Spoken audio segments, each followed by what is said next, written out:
जब भी हम प्रेम और विवाह के संबंध पर बातचीत कर रहे होते हैं या सोच रहे होते हैं तो हमारे जहन में दो सवाल जरूर आता है कि यदि कोई दो व्यक्ति एक दूसरे से प्रेम करते हैं तो क्या उनका प्रेम तभी सफल माना जाएगा जब वो विवाह को प्राप्त कर लेंगे, यानी विवाह के बंधन में बंध जाएंगे। और दूसरा ये है कि यदि दो अनजाने व्यक्ति को एक साथ अगर बांध दिया जाए तो क्या उनके बीच भविष्य में कभी प्रेम उत्पन्न हो पाएगा, क्या एक दूसरे के साथ भावनात्मक जुड़ाव उत्पन्न हो पाएगा। और अगर भावनात्मक जुड़ाव उत्पन्न हो गया तो वो कितनी सहजता के साथ एक दूसरे के साथ रह सकते हैं। इसी विषय पर ओशो रईस अपनी प्रसिद्ध पुस्तक संभोग से समाधि तक में बहुत अच्छा दृष्टिकोण प्रस्तुत किया है, जो न सिर्फ हमारे जो पुरानी सोच है उसको चुनौती देता है बल्कि हमारे मन को झकझोर कर रख देता है। सबसे पहले ओशो रईस ये बताते हैं कि प्रेम है क्या, कैसे प्रेम के द्वारा एक परमात्मा तक पहुंचा जा सकता है। वो कहते हैं कि मनुष्य की आत्मा हमेशा से ही परमात्मा को पाने के लिए आतुर रहा है, लेकिन हजारों हजार साल कठिन से कठिन तपस्या करने के बावजूद मनुष्य परमात्मा तक बड़ी मुश्किल से ही पहुंच पाया है। लेकिन ओशो रईस कहते हैं कि एक चीज़ है जो मनुष्य को परमात्मा तक पहुंचा सकता है, परमात्मा की एक झलक दिखला सकता है। वो है यदि मनुष्य अपने अंदर प्रेम का अनुभव कर ले। वो कहते हैं जिस व्यक्ति के अंदर या जो व्यक्ति प्रेम का अनुभव नहीं कर सकता, जिसके अंदर प्रेम नहीं है, वो कभी परमात्मा तक पहुंच नहीं सकता है। वो कहते हैं कि अगर मनुष्य को परमात्मा तक पहुंचना है तो उसको अपने अंदर प्रेम की ज्योति जलाना होगा। वो ये भी कहते हैं मनुष्य को परमात्मा तक ना तो प्रार्थनाएं पहुंचा सकती है, न मंदिर मस्जिद पहुंचा सकते हैं, और ना ही जो धर्म शास्त्र यानी धर्म के आधार पर लिखे गए जो शास्त्र हैं वो पहुंचा सकते हैं। हम दुनिया के कितने भी शास्त्र, किसी भी धर्म के शास्त्र पढ़ते रह जाएं, हमें परमात्मा से साक्षात्कार नहीं हो पाएगा। वो कहते हैं कि ऐसा इसलिए नहीं हो पाएगा क्योंकि मनुष्यों ने जिस धर्म की रचना की है, जिस धर्म ग्रंथों की रचना की है, जिन प्रार्थनाओं की रचना की है, वो हमारे अंदर नफरत पैदा करते हैं। वो इस रूप में समझाते हैं कि अगर हम इस धर्म को मानने वाले हैं तो दूसरे धर्म के प्रति हमारे जहन में नफरत का भाव उत्पन्न होता है। इससे मनुष्य मनुष्य के बीच नफरत पैदा होता है, दो मनुष्य के बीच घृणा पैदा होता है, दो समुदायों के बीच वैमनस्य की भावना बढ़ती जाती है, नफरत की खाई बढ़ते जाता है। इसीलिए वो कहते हैं कि धर्म या धार्मिक ग्रंथों का पूरा जो प्रपंच है वो नफरत, द्वेष और घृणा पर आधारित है। यही कारण है कि दुनिया भर में देखिए कि ईसाईयत का जब प्रसार हो रहा था तो बड़े पैमाने पे जोर जबरदस्ती का प्रयोग किया गया। दुनिया का इस्लामीकरण का जो सपने देखते हैं वो इस आधार पर नहीं देखते हैं कि प्रेम पूर्वक दुनिया को एक साथ लाया जाए। उनका एजेंडा साफ है कि दुनिया का इस्लामीकरण करना है, लेकिन तलवार के दम पे, जबरन धर्म परिवर्तन करवा करके, लालच दे करके। तो इस आधार पे क्रिटिसाइज करते हैं ओशो रईस इन धार्मिक ग्रंथों का। उनका मूल भाव यही है कि हम जितने धार्मिक ग्रंथ देखते हैं उनमें बहुत कम ऐसे ग्रंथ हैं जिनका मेन आधार प्रेम है, यानी सभी ग्रंथ प्रेम के विपरीत हैं, जो मनुष्य को मनुष्य से नफरत करना सिखाते हैं, जो मनुष्यों में घृणा पैदा करते हैं, विद्वेष पैदा करते हैं। ओशो रईस ये भी कहते हैं कि अगर मनुष्य प्रार्थनाओं के द्वारा, मंदिर मस्जिदों के द्वारा अगर परमात्मा तक पहुंच पाता तो मनुष्य ऐसा 5000 साल पहले से करता आ रहा है। भजन कीर्तन आज से नहीं, बहुत लंबे समय से चलते आ रहा है हमारे समाज में। प्रार्थनाएं बहुत लंबे समय से हो रही है, चर्चों में हो रही है, मंदिरों में हो रहा है, मस्जिदों में हो रहे हैं, लेकिन मनुष्य को परमात्मा तक पहुंच अभी तक सुनिश्चित नहीं हो पाया है। वो कौन सा रास्ता है जो परमात्मा तक ले जाता है, मनुष्य को एग्जैक्ट ये भी पता नहीं है। यही कारण है कि जब हिंदू धर्म से मोह भंग होता है तो कोई सिख बन जाता है, तो कोई बुद्ध बन जाता है, तो कोई महावीर बन जाता है। इसी तरह से यहूदी से जब मोह भंग होता है तो कोई पैगंबर बन जाता है, तो कोई क्राइस्ट बन जाता है। वो ये भी कहते हैं कि दुनिया में बहुत कम लोग हैं, इस पृथ्वी पर 4-5 ही गिने चुने लोग हैं जिनको परमात्मा से साक्षात्कार हुआ है। राम, कृष्ण, बुद्ध, महावीर, क्राइस्ट और पैगंबर को छोड़ दिया जाए तो बहुत कम लोग हुए हैं, या आज तक ना के बराबर ऐसे लोग हुए हैं जिनको परमात्मा की कोई झलक दिखाई दिया है। और वो कहते हैं कि हमारा दुर्भाग्य है कि हम इन 5-6 व्यक्तियों को गुणगान करते रहते हैं, इन्हीं की चर्चाएं करते रहते हैं, हम इन्हीं के पूजा पाठ में लीन रहते हैं। बजाय इसके कि हम खुद अपना रास्ता अख्तियार करें परमात्मा तक पहुंचने का। सोचने की बात यह है कि अगर बुद्ध भी इन्हीं हमारे पारंपरिक धार्मिक रीति रिवाजों का फॉलो करते रहते हैं और बिना कुछ सोचे समझे उन्हीं ग्रंथों का दिन रात पाठ करते रहते हैं, वही प्रार्थनाएं करते रहते हैं, वही भजन कीर्तन करते रहते हैं, तो क्या आज उनको बुद्धत्व की प्राप्ति हो पाता? शायद। सोचने की बात यह भी है कि क्राइस्ट अगर क्राइस्ट बने तो क्या उन ट्रेडिशनली जो लंबे समय से चलते आ रहा था उसको फॉलो करके बने? पैगंबर अगर अपना धर्म एस्टैब्लिश करने में सफल हो पाए, दुनिया में मैसेज देने में सफल हो पाए, तो क्या वो ट्रेडिशनली यानी लंबे समय से जो चल रहा था उसको लेकर के? इसका जवाब है नहीं। उन्होंने अपना रास्ता अख्तियार किया और वो रास्ता था प्रेम का। उन्होंने अपने अंदर प्रेम की अलग जगाया, प्रेम की ज्योति जगाया और उस ज्योति से दुनिया को प्रकाशमान किया। लेकिन दुर्भाग्य से उनके जाने के बाद जितने ग्रंथ लिखे गए उन सभी ग्रंथों से प्रेम का रस, प्रेम का भाव ही खत्म कर दिया गया। यही कारण है कि समाज आज प्रेम पर आधारित होने के बजाय प्रेम के विपरीत दिशा में बह रहा है। आज समाज में इतने बड़े अनैतिक कार्य हो रहे हैं। दिन ब दिन एक तरफ हम कहते हैं कि धार्मिक लोगों की संख्या बढ़ रही है, भजन कीर्तन करने वाले लोगों की संख्या बढ़ रहा है, बड़े बड़े नेता से लेकर के पूंजीपति भी आज मंदिर के आगे घुटने टेक रहे हैं, माथे पे तिलक लगा रहे हैं। लेकिन हम ये पाते हैं कि जैसे जैसे एक धर्म बढ़ रहा है उसी के समानांतर समाज में अनैतिक क्रियाएं भी बढ़ रही है। चोरी, डकैती, हत्या, बलात्कार जैसी घटनाएं साथ धार्मिक लोगों से ज़्यादा तेजी से बढ़ रहा है। तो हम किस धर्म की बात करते हैं? हम किस नैतिकता की बात करते हैं? अगर धर्म हमें नैतिकता सिखाता है, धर्म हमें नैतिक आचरण प्रस्तुत करता है, नैतिक बनाता है, तो फिर समाज में इतनी अनैतिक क्रियाएं क्यों होती जा रही है? क्यों सरकारों को यह घोषणा करना पड़ रहा है कि पुलिस व्यवस्था बढ़ाई जाए, न्यायिक व्यवस्था को सुदृढ़ किया जाए, ताकि समाज में जो अनैतिक क्रियाएं हो रही है, समाज में चोरी, डकैती, हत्या, बलात्कार, भ्रष्टाचार जो हो रहा है उसको कम किया जाए?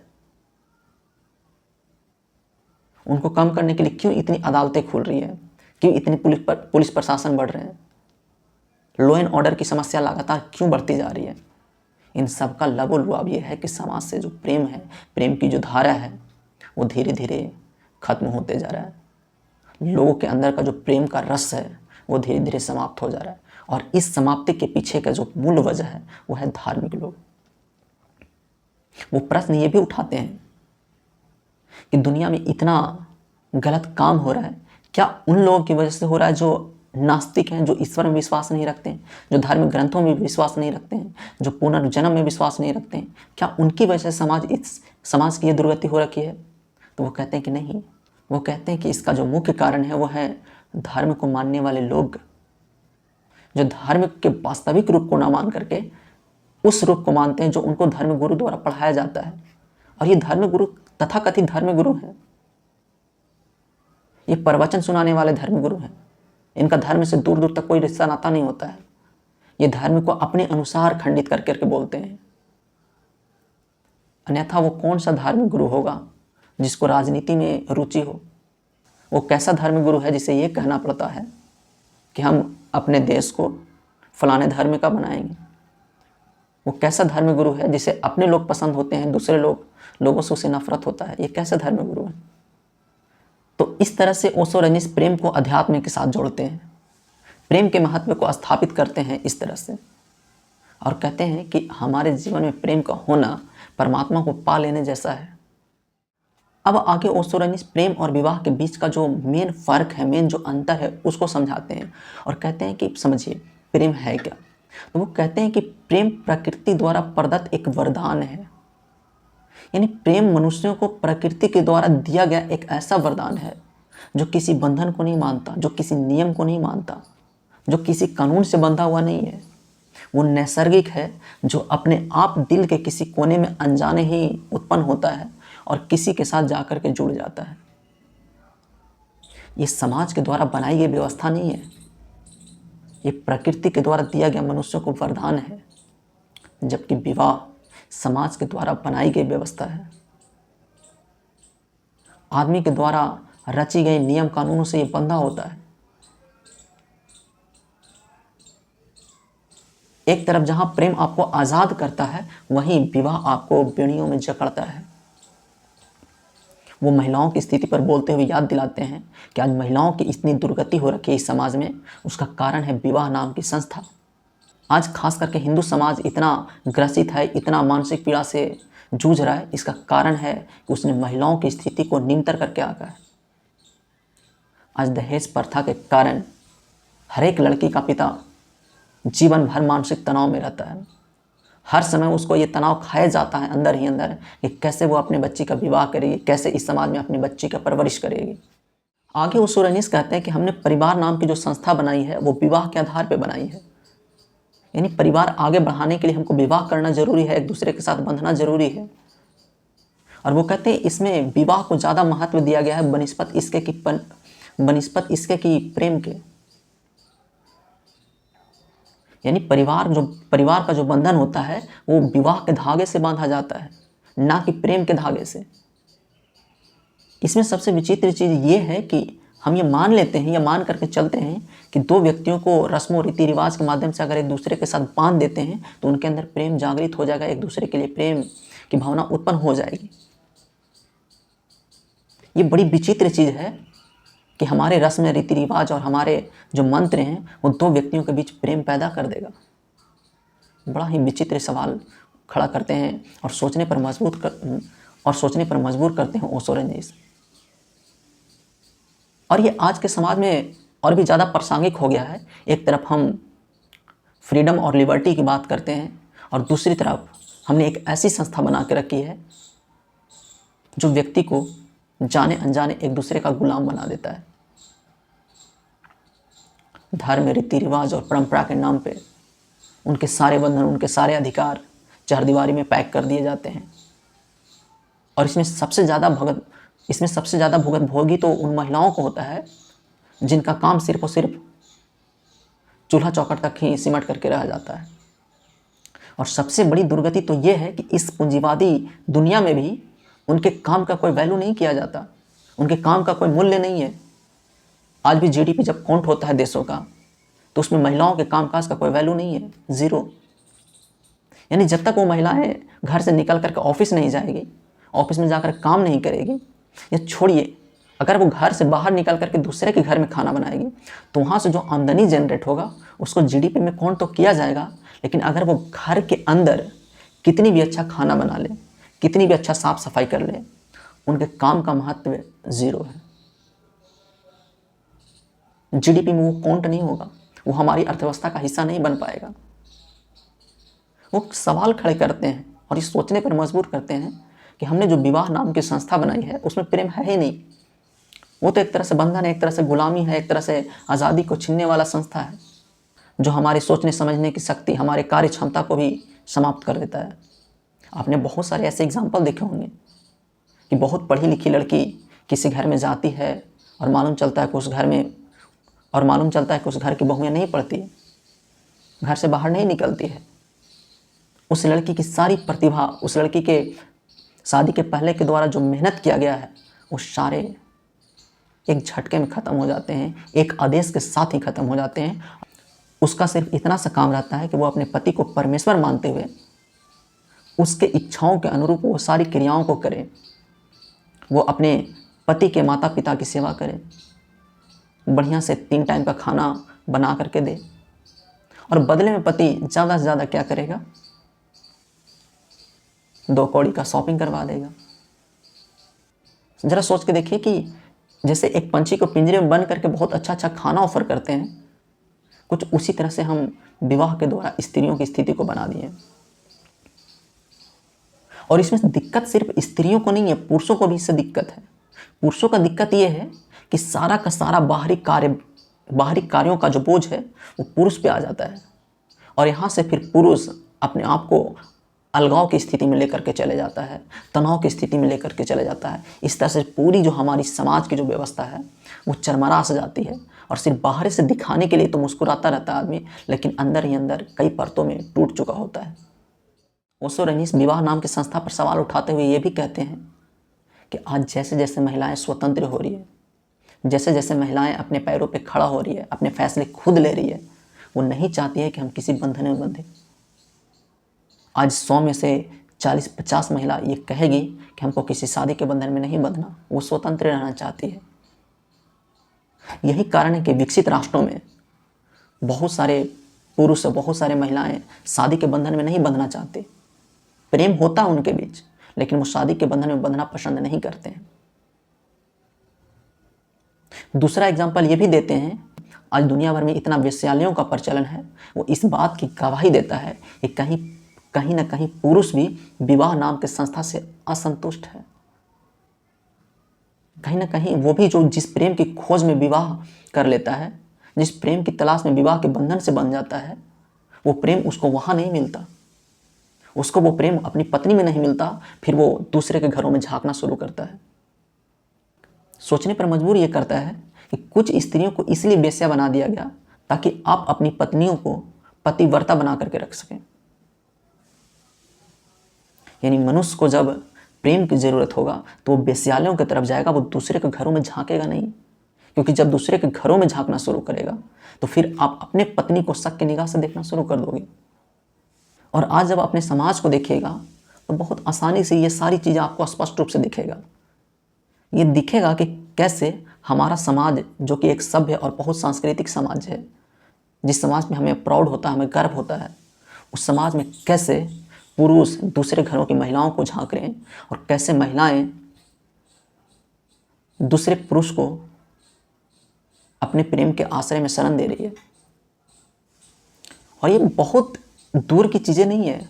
आप अपने गांव में, आप अपने समाज में ये देखोगे, ये बहुत दूर की बात नहीं है। आप अपने समाज में ये देखोगे कि कैसे दो बेमेल जोड़ी को आपस में विवाह के बंधन से तो बांध दिया गया, चाहे वो दहेज के कारण हो, चाहे किसी और चीज़ के कारण हो। दो बेमेल कहने का मतलब जिनमें आपस में बनता ना हो, दोनों ऐसी जोड़ियां हो जो एक 3 है तो दूसरा 6 है, यानी दोनों में कोई तालमेल ना हो, दोनों में कोई कोऑर्डिनेशन ना हो, वैसे लोगों को रीति रिवाजों के माध्यम से बांध तो दिया, लेकिन उनके अंदर प्रेम नहीं है। और जब प्रेम उन दोनों के अंदर उत्पन्न नहीं हो पाता है तो फिर दोनों प्रेम ढूंढने के लिए दूसरे घरों में ताक झांक करते हैं। महिलाएं दूसरे पुरुषों की तलाश में रहती है जहाँ से उसे प्रेम मिल सके, और पुरुष दूसरे महिलाओं की तरफ देखते हैं जहाँ से उसे प्रेम की एक झलक प्राप्त हो सके। तो ओशो रजनीश सवाल उठाते हुए ये कहते हैं कि हमने विवाह का बंधन से तो बांध दिया, बाहर से दिखाया कि हम बहुत सभ्य हैं, लेकिन हमने उनके अंदर का जो प्रेम था, जो स्वाभाविक रूप से जन्म लेता है, उसको मार दिया, उसको कुंद देने का काम किया।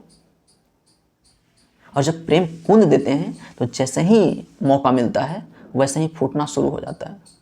क्योंकि आपको पहले बताएं कि प्रेम किसी बंधन को स्वीकार नहीं करता, प्रेम किसी रीति रिवाज को मानने वाला नहीं है, प्रेम किसी बाउंड्री को बांधने वाला नहीं है, प्रेम किसी बाउंड्री से बंधने वाला नहीं है। तो फिर इसको जहाँ मौका मिलता है वहीं पे चल पड़ता है, उसके पीछे हो लेता है। इस तरह से ओशो रजनीश व्यक्ति या समाज को इस सोचने पर मजबूर करते हैं कि विवाह के ऊपर प्रेम को तवज्जो देना कितना ज़रूरी है। लेकिन दुर्भाग्य है कि हमारा समाज प्रेम बर्दाश्त नहीं करता है। विवाह बर्दाश्त कर लेगा, लेकिन प्रेम बर्दाश्त नहीं करता है। अपने जाति के नाम पे, अपने धर्म के नाम पे जितना ज़्यादा हो सके उसको जकड़ करके रखता है। और ऐसा सिर्फ एक पीढ़ी नहीं करता है, ऐसा सिर्फ लगता है कि हमारे पीढ़ियों के साथ हो रहा है, जो इतना बंधन थोप रहा है। हम भी जब बड़े होंगे, हमारे बच्चे भी आएंगे, तो हम भी अपना बंधन उन पर थोपेंगे कि भाई हमारे साथ ऐसा किया गया, अब तुम्हारे साथ भी ऐसा करेंगे। तुम्हें भी आज़ादी नहीं है किसी दूसरे कास्ट में विवाह करने का, तुम्हें भी आज़ादी नहीं है किसी दूसरे के साथ घूमने फिरने का। कुछ लोग आएंगे और कहेंगे कि हमारी सभ्यता, हमारी संस्कृति का हिस्सा नहीं है। तो उनके लिए ओशो रजनीश कहते हैं, तो क्या हमारी सभ्यता और संस्कृति का हिस्सा ये है कि महिलाओं को घर में बंद करके पीटा जाए, विवाह के नाम पर उनसे रेप किया जाए? क्या ये हमारी संस्कृति का हिस्सा है? संस्कृति का हिस्सा तो हर वो चीज़ है जो अच्छी हो या बुरी, उसको संस्कृति का हिस्सा मान लिया जाए। तो क्या उस पर तार्किक रूप से प्रश्न खड़े नहीं किया जाए?